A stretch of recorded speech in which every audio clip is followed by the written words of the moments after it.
Hi, my book besties. How are you? Okay, first order of business. I've gotten a haircut. We love. Second order of business. I'm having a existential crisis. So yes, do I have a large wine glass containing alcoholic beverage? Absolutely. If you would like to get one yourself, go ahead and join me. It is the end of July, and you know what that means. It's the July wrap up. I mean, maybe you don't know what that means because this is new to my channel, but I'm going to go through every book that I read this month, my ratings, what I think about it, whether I liked it or not, whether I would suggest it to you. Salut, and let's get into it. I read a total of 10 books this month, and we're going to start with the first series that I ever started on my Kindle Unlimited, and that is the Possessing Her series by Morgan Bridges. The first book is Once You Were Mine.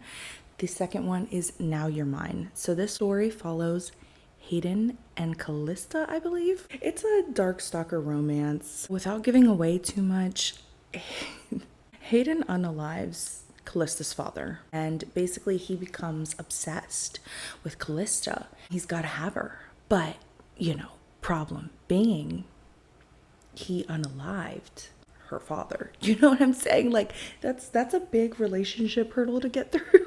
I don't know, maybe other people could get through that pretty easily. It depends on your father, right? I felt like there was nothing crazy about the story. It was really your run-of-the-mill stalker scenario. It could have afforded to be better written, if I'm going to be completely honest. Sorry, Morgan. Love you, girl, but compared to the others, it just wasn't really giving much, I needed more from it. Look, it gave so little that I don't really even know what else to say. A little blurb for those of you who want it. Erder brought us together. Only bleh can keep us apart. I don't know what YouTube is going to strike me for, so I'm just being safe, okay? The tormentor. Callista belongs to me. She just doesn't know it. The first time we met, I wanted her. The next time, I was obsessed. I watched her. I followed her. It only deepened my need to possess her. Once she's mine, I'm never letting her go. The target. Hayden Bennett is a monster, in and out of the courtroom. Unfortunately, I need his help. What was supposed to be a simple transaction turns into something else, something intense. He's always there when I need him, but I don't know if trusting him is a good idea. Yeah, so pretty boring.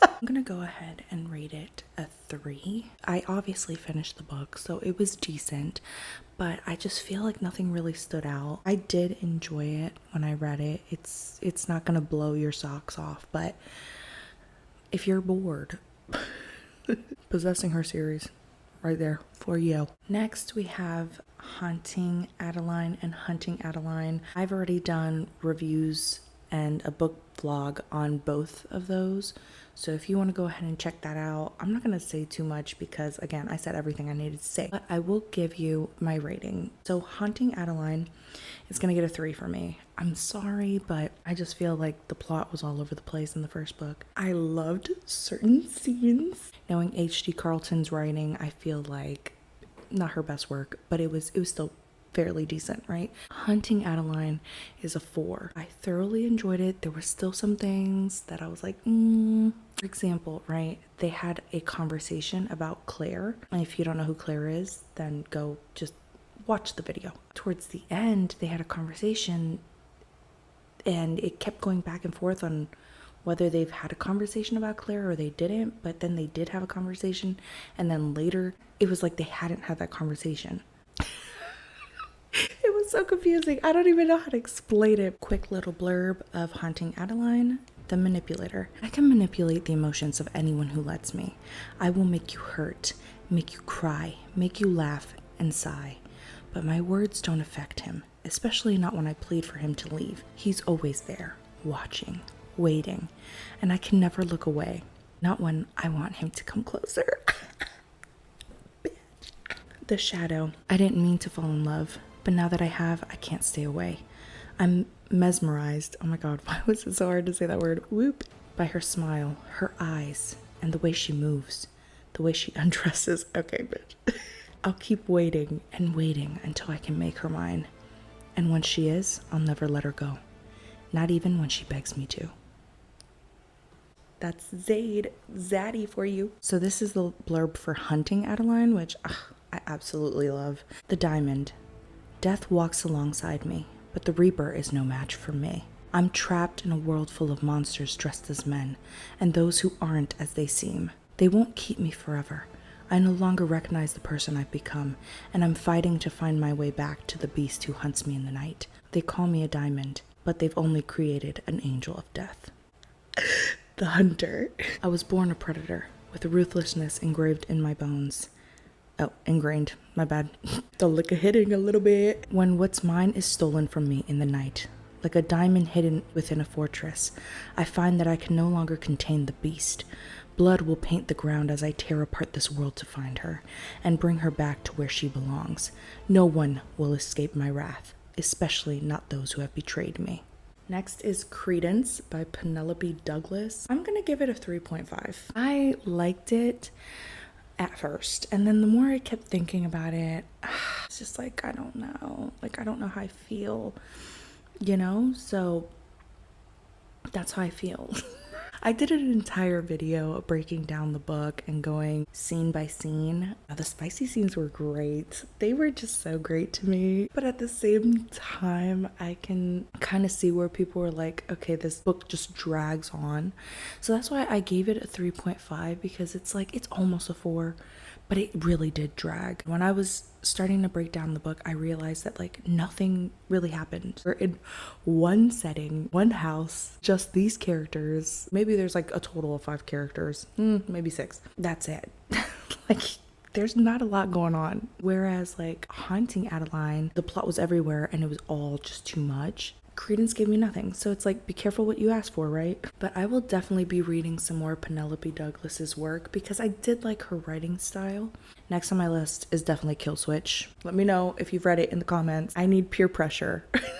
Next is Cruel Intentions by Cora Kent. And look, when I heard the last name Kent, my brain did like this thing where it was like, oh, Kent, like Rena Kent. No, it's Cora Kent, 2 different people. So I was a little surprised when I started reading What in the Frickin' Fever Dream. I was like, everybody's raving about this author. Like, what the fuck? This is trash. Wrong Kent. And I'm so sorry, Cora, but it's just not for me. It felt like the author just plucked me out of my world and just yeeted me right in the middle of the book. Bear with me because this is about to be a rant. I've been trying to stay away from spoilers, but this one's gonna need a spoiler. Let's start off with a blurb for this one so that way you guys know what's going on. Her mother is a homewrecker. I have no doubt that she is too. She bats her eyelashes and pretends she's innocent, but I know the truth. The blood in her veins is made of mud and I will purify it. Kay Pennington is the daughter of the woman that ruined my life. Now I will ruin hers. It's not fair. Nothing in life ever is. When her innocence has been plucked like a flower, when she has been made to pay for her sins, when she stands before me a broken reed, her mother's debt will be repaid. Until then, she's mine, and I do whatever I want with my property. So that's Xavier talking. A taboo romance, okay? Stepbrother, stepsister. We start off and they've already been step-siblings for a while. We should have started off with a prologue when they first got introduced to each other. Let the hate fester and had some interactions between them that kind of set the tone for hostility and even a little bit of sensual tension. I didn't know what word to use there. But instead, they're already touchy-feely. I mean, not consensually, but whatever. It feels so weird. And then this blurb did not mention, not once, anything about the stepfather. Suddenly, the stepfather is thrown into the mix, and he's also trying to get Kay's virginity. But then he's also a psychopath, taking advantage of women and building I don't know what the fuck is going on. I couldn't finish it. So needless to say, the rating is 1 star. I DNF'd it. I could not go any further. Maybe one day I will put a different lens on and maybe try to look at it in a comical way, so that way I don't expect too much from it. But I was just really angry. Next is Haunted Love by Sheridan Ann. Losing your virginity is a big deal, but voluntarily offering it up on a silver platter at an exclusive woohoo club, that's just messed up. It was dark, and in my defense, he was tall, muscled, and smelled like the most tempting sin. I couldn't resist, and the second he touched me, I knew I was never going to be the same. It was a night filled with the kind of intensity a woman could only dream of. Nothing could have tainted such perfectness. What the fuck? At least, that's what I thought. Because the delicious man I let rail me into oblivion isn't the perfect stranger I thought he was. No, he's anything but. The man who growled desperate, filthy words in my ear and made my skin shiver with desire is a man I've known and craved all my life. My brother's best friend. This was almost a 3.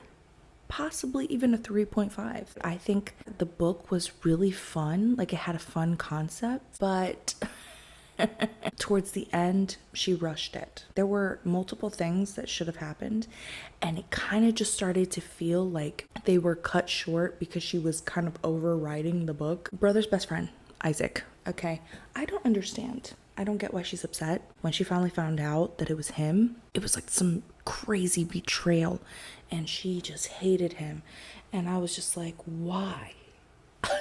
Isn't this what you've wanted for like fucking ever? But I guess she wanted him to love her. Later on, the author had to clarify because I was just confused. The part that really frustrated me a lot was we're throwing in Grape just to have conflict in the story. There's no real reason for it. There's 2 times that it almost happens to our main character, and there's no need.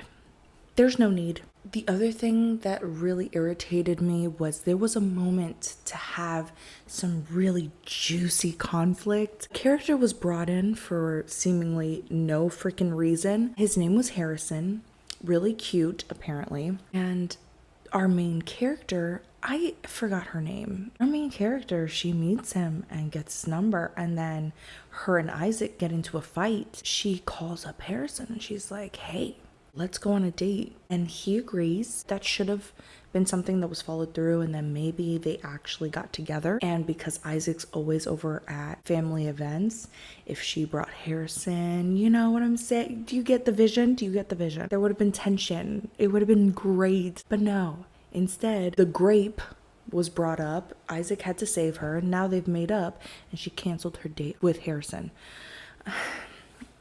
In case I didn't say my rating before, it was a 2.5. Heavy on that 2.5 because Sheridan, you pissed me off. Next, we have The King of Wrath by Anna. Anna, I don't know how to pronounce your last name. Please don't hate me. I'm not the type of person who likes butchering names, so I will just put her name right here. This is an arranged marriage and forced proximity trope. Let's go ahead and read the blurb. She's the wife he never wanted and the weakness he never saw coming. Ruthless, meticulous, arrogant. Dante Russo thrives on control, both personally and professionally. The billionaire CEO never planned to marry until the threat of blackmail forced him into an engagement with a woman he barely knows. Vivian Lau is the perfect daughter. Marrying a blue-blooded Russo means opening doors that would otherwise remain closed to her new money family. While the rude, elusive Dante isn't her idea of a dream partner, she agrees to their arranged marriage out of duty. Craving his touch was never part of the plan. Neither was the worst thing she could possibly do. Fall in love with her future husband, God forbid. How dare you? The rating that I give this one, it's a 3.5, and let me tell you why. It's definitely not, I hated it more than I loved it. That's why the 0.5 is there. But I really kind of feel like it was average. And maybe that's just because my mind's all messed up from this dark romance shit. And I'm just used to like belts around throats, blood, and the gun scene, you know, and the House of Mirrors. Like the average love trope. It's just not for me anymore, you know? If it doesn't have violence, I don't know. I'm reading currently, right now, King of Pride. I'm so excited to see Kai and Isabella's story. I think it's Isabella, right? I'm so excited because Kai's British and I have a weakness for British men. It just is what it is. And now we have the last 2 books that I read this month, and that is The Sinner's Duet by Sophie Lark. Let's start with There Are No Saints. That one, 5-star. And y'all know I'm very, very critical of many things in books. A 5 doesn't necessarily mean that there was nothing wrong with the book. It just means that I was able to overlook them because I loved the story so much. And oh my god, I loved this book so fucking much. It was so good. The imagery, like I love anything with artists, aesthetic around art and artsy, quirky people. It's just so fun. And then like the glamour of it once you move higher up. Oh my goodness, I love it. But then also, this is a serial killer romance. Had you told me a few months ago that I would be like drooling over a serial killer, I would have laughed in your fucking face. But now, I need me some cold black whale. Even that other dude, I mean, he's terrifying, but like something is very much wrong with my brain. But if you know, you know. If you don't know, it's okay. You don't need to know. You don't want to be on this level of unhinged, right? Cole Blackwell values control. He's the hottest sculptor in San Francisco, wealthy, successful, and respected. His only weakness is the dark impulse he carefully conceals. Mara Elderich is a nobody, broke and damaged. She works 3 jobs while creating paintings no one will ever see. A chance encounter throws Mara into Cole's path. When Mara escapes what appears to be certain death, Cole is intrigued. He starts stalking her, realizing there's more to the struggling misfit than he could have ever guessed. Cole becomes obsessed with Mara, breaking the rules that keep his true nature hidden. Mara knows he's dangerous, but Cole is the only person who's ever recognized her talent. Cole is teaching Mara to get what she wants. What does he want in return? Oh my god. Watching their story is just so amazing. While I know the true meaning of being with a psychopath, I'm pretty sure I dated one. Like there's this guy I dated, were it to come out in a few years that he was out here unaliving people, I wouldn't be surprised. He's not well in the head at all. But while I know that this is not realistic to actually expect this, it almost makes me feel like I kind of want a psychopath. I want to change him. Let me fix him. Second book is basically the continuation of the first one. It's just now they're like fighting for their lives because they provoked the other serial killer. Mara has to confront a lot of her trauma and Cole does some crazy stuff. And then Mara's dark feminine energy is unleashed. She does some crazy stuff towards the end. I rate the second one a 4, only because the beginning was pretty slow. Maybe it was just all the adrenaline from the first book where it was like go, go, go, go, go. This change of pace and really focusing in on their relationship was just kind of boring to me. It wasn't bad at all. It's just not as good as the first one. So I had to give it a 4. Thank you guys so much for joining me. That's it. Hopefully next month I will be able to read just as much, but let's be honest, I'm starting school, full-time student, full-time mom. I'm also working, and then I'm also trying to do YouTube. It's a lot. I will do as much as I can. I will be here as often as I can. And trust me, I'm not dropping off the face of the earth. So you can expect to see me at least a few times next month. I hope all of you have a great rest of the week, and I will see you next week with whatever fucking video I decide to do. Bye-bye now.